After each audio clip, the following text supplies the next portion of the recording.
زنجیریں drama serial کے لیے آنے والی قسط بہت ہی انٹرسٹنگ ہونے والی ہے۔ اگلی آنے والی قسط میں سربلند خان کا اور زرمالہ کا پیارا سا بچہ ہو جاتا ہے۔ جب ان دونوں کا بچہ ہوتا ہے تو سربلند خان تو بہت ہی زیادہ خوش ہوتا ہے اور زرمالہ بھی بہت ہی زیادہ خوش ہو جاتی ہے۔ کہتی ہے کہ سربلند خان، میں نے کبھی سوچا بھی نہیں تھا کہ ہماری اولاد ہوگی، بلکہ میں نے تو ساری زندگی یہی سوچا تھا کہ میری اور مدثر کی اولاد ہوگی۔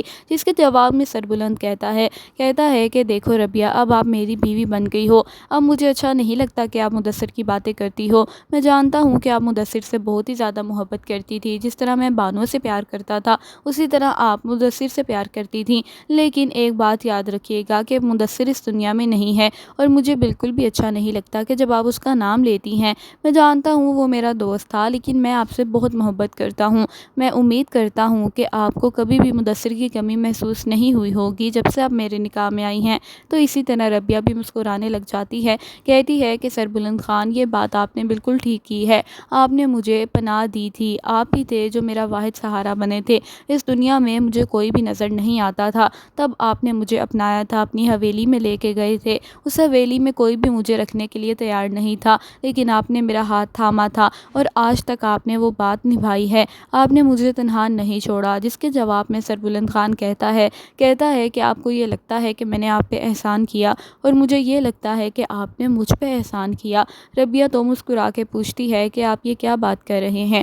پھر سربلند خان اپنے دکھ درد بتاتا ہے، کہتا ہے کہ جب مجھے گولی لگی تھی تب مجھے لگتا تھا کہ شاید میں مر جاؤں گا اور نہ ہی میں کبھی ڈاکٹر پہ جا پاؤں گا، لیکن آپ نے جس طرح وہ گولی کو نکالا تھا، اگر آج آپ وہ گولی نہ نکالتی تو ہو سکتا ہے کہ میں مر ہی جاتا۔ اتنے میں ربیہ کہتی ہے کہ یہ کوئی احسان نہیں تھا، وہ میرا فرض تھا، آپ نے میری اتنی خدمت کی تھی، اسی لیے میرا بھی تو تھوڑا فرض بنتا تھا نا۔ جس کے جواب میں یہ دونوں بہت ہی خوش ہو جاتے ہیں۔ سربلند خان اپنے باپ کے نام پہ اپنے بیٹے کا نام رکھتا ہے اور کہتا ہے کہ یہ اب بڑا ہو کے میرا بازو بنے گا اور اس کی رگوں میں ایک وفا کا خون دوڑے گا۔ جس طرح میرے بھائیوں نے میرے ساتھ کیا ہے، میرے اپنوں نے مجھے لوٹ لیا، اس طرح اس کی تربیت ہرگز نہیں کریں گے، اور اگر اس نے ایسا کچھ کیا تو میں اسے خود اپنے ہاتھوں سے مار دوں گا۔